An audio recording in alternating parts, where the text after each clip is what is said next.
এই কৌস্তব বাগচি বিকল্প রাজনীতি কাকে মনে করে?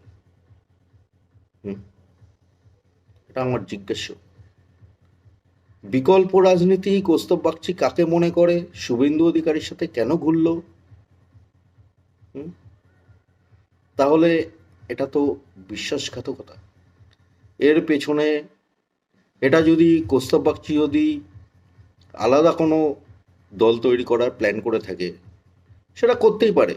কৌস্তব বাগচির ইচ্ছা হতেই পারে আলাদা কোনো দল করব। তো এটা তো অ্যাকচুয়ালি বিশ্বাসঘাতকতা। এবার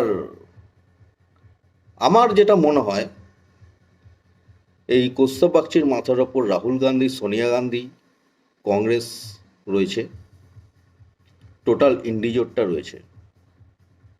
এই যে বাংলায় বিকল্প রাজনীতি যেটা লেখা হয়েছে, এর পেছনে টোটাল ইন্ডিজোটের মাথা আছে।